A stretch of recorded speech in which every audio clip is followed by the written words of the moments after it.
Dapat muling isailalim sa pag-aaral at i-audit ang mga drainage system sa Metro Manila upang matugunan ang problema sa baha. Ayon sa Metro Manila Council, si Jason Rubrico magbabalita.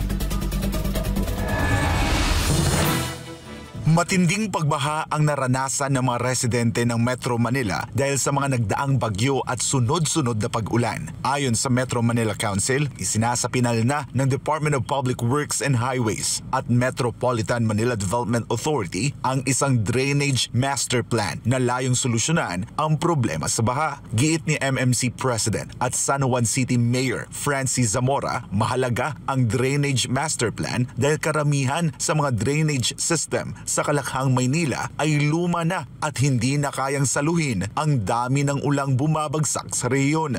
So kinakailangan po talaga magkaroon ng isang drainage master plan at aralin yung mga kasalukuyang drainage systems, alin dito ang kailangan palitan, alin dito ang maaring na takpan na o natabunan ng mga struktura, mga tahanan, mga gusali, alin dito ang maaring masyado ng makipot ang mga culvert, kinakailangan ng lakihan para kayanin yung volume po ng tubig na nararanasan natin pag umulan ngayon. Iminungkahi rin ni Zamora na dapat magkaroon ng audit sa mga umiiral na drainage systems dahil ilan dito ay natayuan na ng mga bahay, estruktura at informal settlements.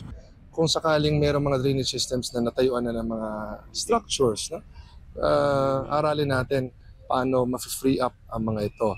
Kung mayroong mga structures na pwede nating tanggalin, kung meron ngayong maapektuhan ng mga mamamayan, we have to relocate them. We have to provide them relocation sites o di kaya yung mga public housing. Dagdag pa ni Zamora, ang pinakamabilis at konkretong solusyon sa pagbaha ay ang pangangalaga sa kapaligiran at ang hindi pagtatapon ng basura sa mga ilog, estero at iba pang daluyan ng tubig. Para sa Diyos at sa Pilipinas kumahal, ako si Jason Rubrico, SM9 News.